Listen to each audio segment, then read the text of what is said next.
Another day, doing the other side of the slatted walls. Just sitting here, it's so peaceful today. There's like not a lot of trucks on the island, and it's just like a quiet morning. Other painters aren't here yet. And I was just thinking about my attitude and the type of attitude that I want to have, and we were just talking to one of our kids about this. I was talking with Gab about it actually yesterday. That it was like, how do you find joy? Like, how do you have fun doing things that you don't want to do? You know, like school or whatever he's doing, or working. And I'm like, it's a great question, Gav. Like, think about the last month or two and all the stuff that Dad and I have been doing, and the kids have been helping us with the hurricane. Like, look at the posture that we've had with that whole thing. And every day we get to wake up and we get to make a decision. We get to make a decision on the type of attitude we want to have. Some days it's easier than others. And we get to make a decision that, am I working for myself? Am I working for somebody else? Or am I working unto the Lord? Because when you posture your heart in that position and your mind in that position that you're working unto the Lord, it takes the pressure almost off of yourself, because I'm going to fail myself daily. A boss is going to fail me daily, or, people are going to let us down. But he doesn't. And so I can sit here and labor and do work that I've already done before and do it again. And I can be so thankful and have a thankful heart, because I'm working for him and I get to give him the glory through it. I believe our mind is a super powerful thing, and we have the ability to make decisions on what we want to focus on. We want to focus on the good, or we want to focus on the bad. Do I want to take the focus off myself and focus on the Lord? Or, it's like you get to make these decisions, and they do affect how you live your life. So I'm kind of just rambling, but I want you to know, like, when you come here and you watch us go through these trials, we're never going to sit in the trial, and this trial being our identity and where we're going to sit. Every valley that we've ever been in, we're going to work hard into the Lord, and we're going to move forward. And with him, we'll do that. And that either means abundance, or it means more trials and more valleys. And it's okay. Either one is okay.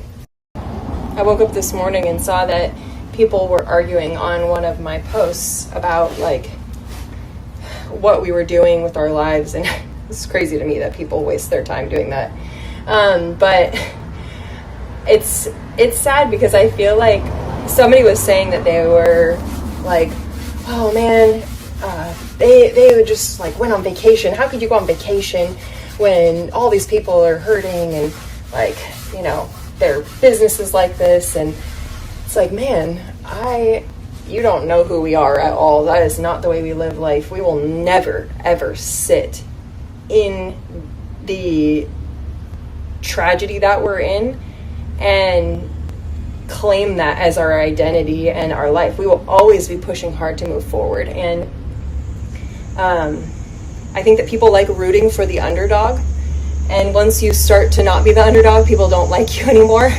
I think that when people can identify with you exactly, then they support you and they're your pal. And then as soon as they can't identify with you because they're not finding that joy or they're not able to move forward, then you start to become the enemy. And it breaks my heart for people, and I definitely, I never want anybody to be in that. I can see why people feel that way, but it is sad to live that way, I think. And if you're following along, you're just not going to find that here. We will always find the optimism. We will always be giving God the glory, whether we're on the high or the low. We're always going to be pushing forward and just seeking after whatever he wants us to do. It's not going to stop us from going away with each other, or going on a date night, or celebrating birthdays, or celebrating life. There's so much joy to be had, especially in the trials. Literally, the Bible says, count it all joy when you experience these things. And side. yeah, we get to go through that experience, and we get to go through the trial because the Bible verse says that going through the trial and counting it all joy because it produces steadfastness and perseverance. Like, and I have seen that firsthand in the last month, in the last years of my life, like God just moving mightily through the trials and through us when we're seeking after him. So we are going to continue to share that way.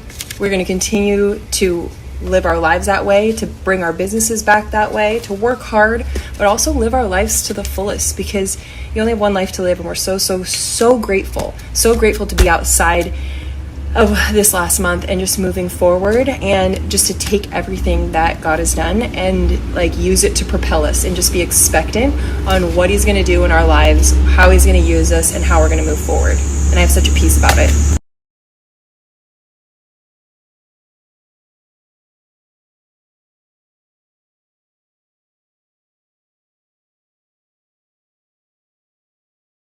I feel like now with the inn is this like great opportunity to obviously refresh.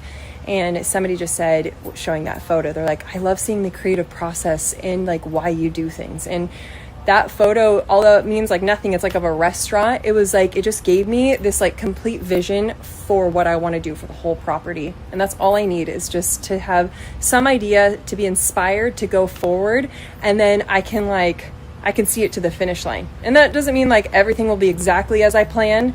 There's a lot of times, I pivot and I have to pivot, but the color, the feel of just like kind of that European vibe, the brass detail, the sconces are going to be updated, the jasmine's going to get incorporated. And I feel like when I first did the inn, it was because we were from California coming into Florida, and like I had to really represent the island.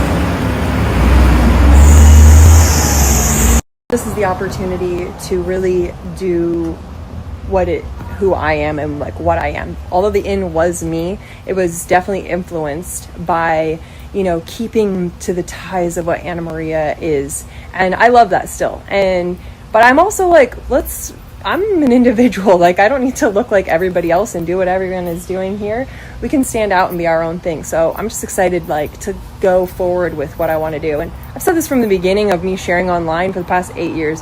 If you can just get one thing that inspires you, one piece of art or a rug or just something that can unlock a vision to go forward in a room.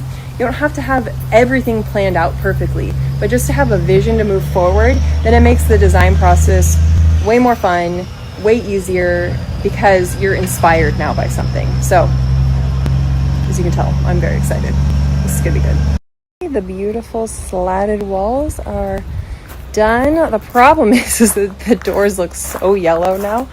They've been needing a restain. So once all this gets painted, I'm either gonna restain them or I need to do something with them because they just look really, really yellow compared. But we also are getting made little nameplates that'll be made out of brass that are going to go here. So we'll have the new lights, new nameplates down here that will have the rooms on them. I'll share a little photo. I'm ordering them on Etsy. It'll be really cute.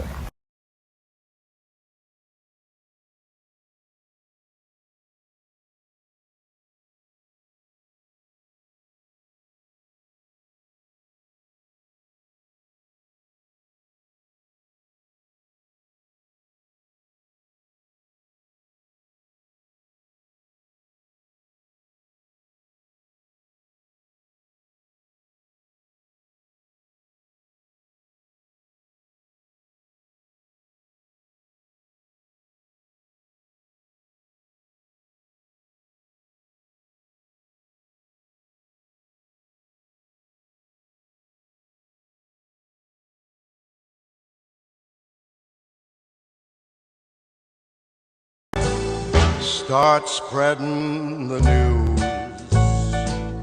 I'm leaving today.